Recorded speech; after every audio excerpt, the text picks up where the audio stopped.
because there were times that things wasn't great, and then having to go out and pretend that you are okay when you're really not, and everybody's laughing and smiling, and you sitting there thinking, how can you possibly be laughing and smiling when I'm in so much of pain?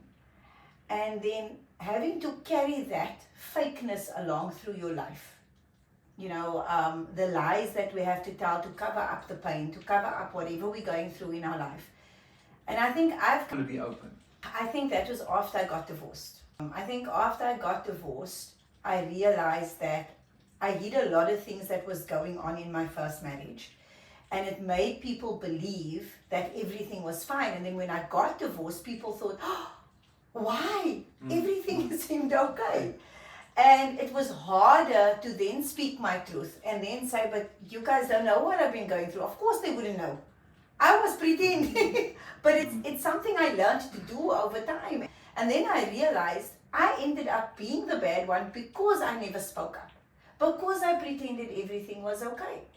And how comfortable are your family with your openness? I think my brother's watching this, not so much. I think my family... At least when your husband is watching this, not so much. Yeah. I know that.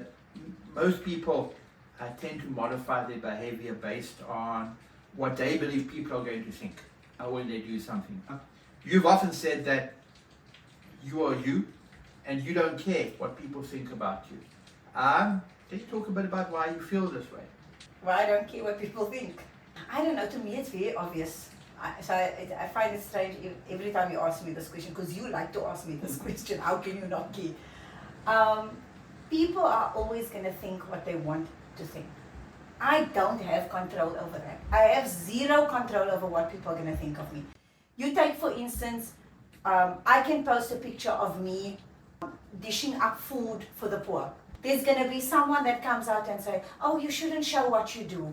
You should do it quietly. You shouldn't do it. And then there's going to be other people that says, oh my gosh, that's amazing, that's great, that's wonderful. Who do I follow?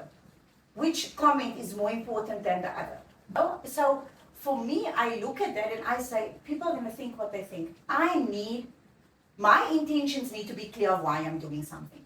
If I'm taking a photo of me dishing up food for people, it's not because I'm trying to brag about what I'm doing, it's because I'm trying to inspire others to do the same.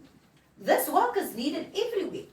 But how do I get that message across if I don't show the smiles of these little kids or these people on the road that's smiling because they're so happy that somebody cares about them? So other people can look at it and go, hey, maybe I can do that.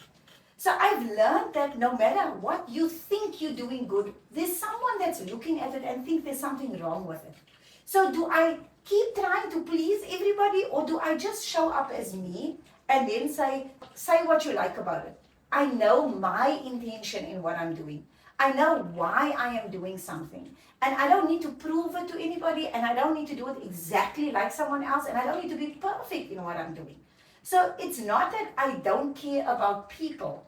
I just care that whatever message I'm getting across, it's a message that I want to send. Not based on what people want to hear.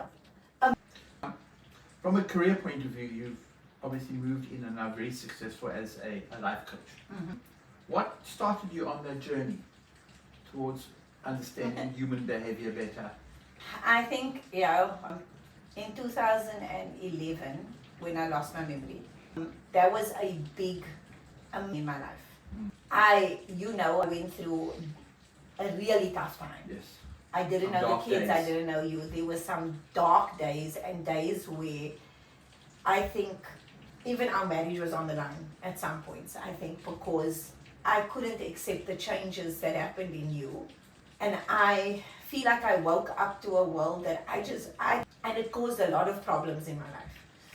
And I remember we were at a point in our marriage where you said to me, if you don't get help, I don't know how we're going to make it through this.